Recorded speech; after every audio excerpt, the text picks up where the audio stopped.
I manifested my specific person back, even when they said they didn't want me, even when they said it's the end of the road, even when they said, you just need to give up. You're going to find someone that makes you happy. Just go and live your life. We're never going to be together, ever. We can only be friends now, if that. It's the end of the road. It's destiny. That was the one that pissed me off. Destiny.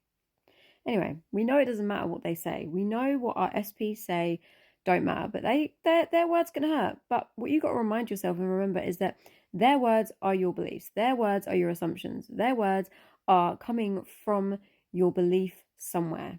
Okay, so if you keep finding yourself in relationships where they ghost you, they don't want you, they choose someone else over you, it's not your fault. It's not your fault, and you don't deserve to be treated like that. You've just got to look at what beliefs and assumptions am I holding on to? What story do I have about myself and relationships and love where I keep playing this role of someone that keeps getting abandoned or keeps getting ghosted or is not loved or not chosen? So what I want you to do right now, if you are manifesting your specific person and you want to manifest them back, because you can, let me tell you, it does not matter what they have said, because you can manifest them. And I'm going to tell you why. Because you manifested them anyway, showing up the way they're showing up. If we can manifest someone showing up unfavorably, unconsciously, just think about what we can do consciously. You're now consciously manifesting.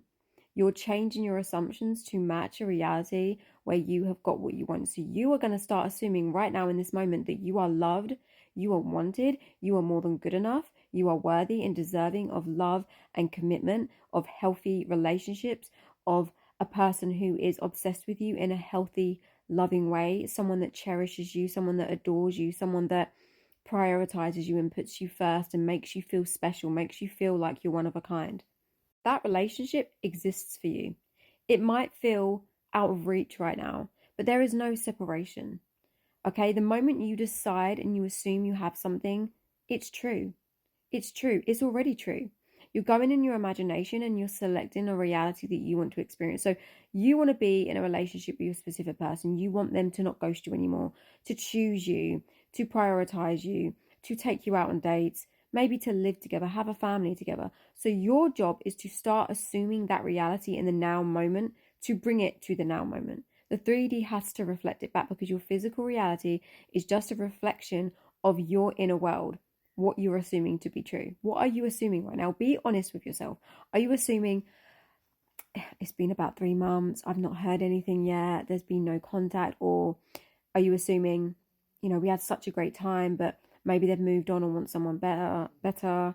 Or are you assuming maybe their family won't like me, maybe their family are going to judge me, or maybe they won't pick me or marry me because of culture?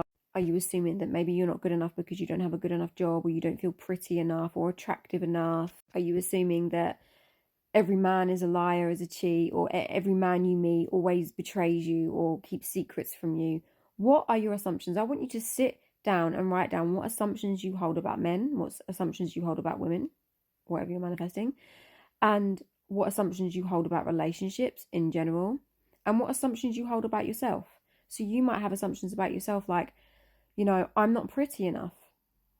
I'm not confident enough. I'm too shy. People don't want to be with me because I'm too shy. You might have that assumption. So you're going to write down all of those assumptions. And then what you're going to do on the next page is you're going to write down what you want, what you prefer. You want to be chosen. You want to be loved. You want to feel secure. You want to feel confident. You want to know that you're the most beautiful girl in the world or the most handsome guy in the world. You're going to write down your old assumptions, and then you're going to write down your new assumptions, what you should be assuming. And then that is what you need to assume every day. That is as simple as it is. It doesn't matter what circumstances you're in. It doesn't matter what your SP said, what they've done, third parties, la-di-da. None of it matters. None of it matters. Like I said in the beginning of the video, my SP was adamant, like solid, what's the word? Solid, I don't know. Set in stone, that's what I meant to say. It from what he was saying, it felt so permanent and so solid and so set in stone, like nothing can change. But I had to sit down and have a little talk with myself and remind myself, Sasha, you know what you need to do. And I did that. I stopped moping around. I had my days. I'm not going to sit here and pretend I'm perfect. And I didn't have days where I didn't cry, because I did.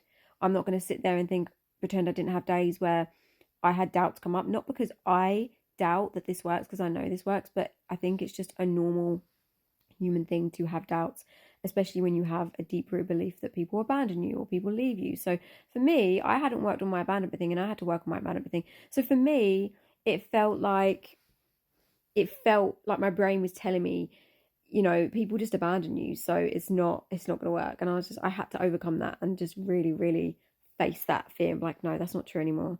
I am never abandoned. This man would move mountains to be with me. He's in love with me because I'm worthy, because I'm deserving, because the people I love always stay in my life. This is exactly what I said. And then now we're together, we're married, we're happy, we're in love.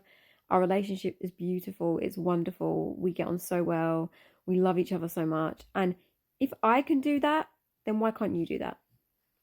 And some of you have said before when I've spoke about this, yeah, but you manifested them back in 6 weeks. Doesn't matter. You can manifest you can manifest yours back in 6 weeks. Time doesn't matter. So many of you are fixated on time. And the one thing that causes more time to be there is focusing on time and wavering. I've had past situations where I've wavered a lot and I didn't get what I wanted quicker. Okay? You've got to check in with yourself and be honest with yourself and go, have I really been living in the end? Because a lot of you will be living in the end, but then you'll be like subtly checking the 3D. Like, still not here yet. But that's not you truly living in the end. You've got to, quite frankly, not give a fuck about the 3D, not give a fuck about getting it, and just enjoy having it in your imagination. I know it sounds crazy, and that's when it will come. That is when it will come to fruition. That is when it will blossom and explode in your face, and you'll be like, wow. It's like, that's why a lot of you are like, well, I can manifest this, I can manifest that so really easily, and that's because you don't really have any resistance to those random things like getting a free coffee or a parking space, whatever. You don't have a story about that that's opposing. You don't have bad assumptions about that. Whereas relationships, a lot of you have crappy beliefs, crappy assumptions, just like I did. I had a really deep root belief that people are going to leave me, people are going to abandon me, I'm not good enough, blah, blah, blah. And then that's what happened. This is too good to be true. And then it was too good to be true. And then I had to bring it back again. If I can do it, you can do it. Okay? So just keep going. Do not give up. Do not give up. We are not giving up ever. Nope. Your SP is yours. Your SP loves you. They are committed to you. They are devoted to you. They are head over heels in love with you. They cherish you. They adore you. You are everything to them. You are their dream woman. You are their dream guy. You are their dream come true. You are everything they've ever wanted. You have to talk to yourself like this every day. You have to put yourself so high up on that pedestal like you are the prize, not in a obnoxious way, but just in a, I know my worth, I know my value, I know that I'm the creator of my reality, and I know I deserve to experience a reality where I am loved and I am treated well, and I do get prioritized and put first and taken out and spoiled and just shown so much affection and adoration. I deserve that. I deserve that. Okay, so I'm just telling you this because you deserve it. All right, I love you all. Keep persisting.